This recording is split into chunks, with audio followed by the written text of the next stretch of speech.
আজকে আমাদের মালদা জেলার মালদা স্টেশনে আমরা বিরিয়ানি, জলের বোতল, আমাদের পতাকা দেশে সকলে দেওয়ার চেষ্টা করলাম এবং মালদা মেডিকেল হসপিটালও আমরা দেওয়ার চেষ্টা করলাম শোভা মহিলা মন্দির থেকে।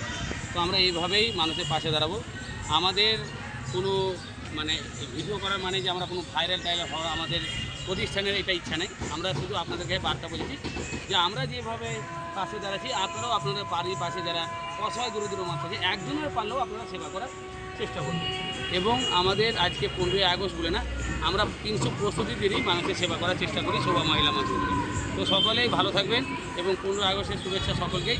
এবং আসুন আমরা 140 কোটি মানুষ একসাথে মিলেমিশে আমরা সুন্দর ভারত গড়ে তুলি আর সুন্দর পরিবেশ গড়ে তুলি।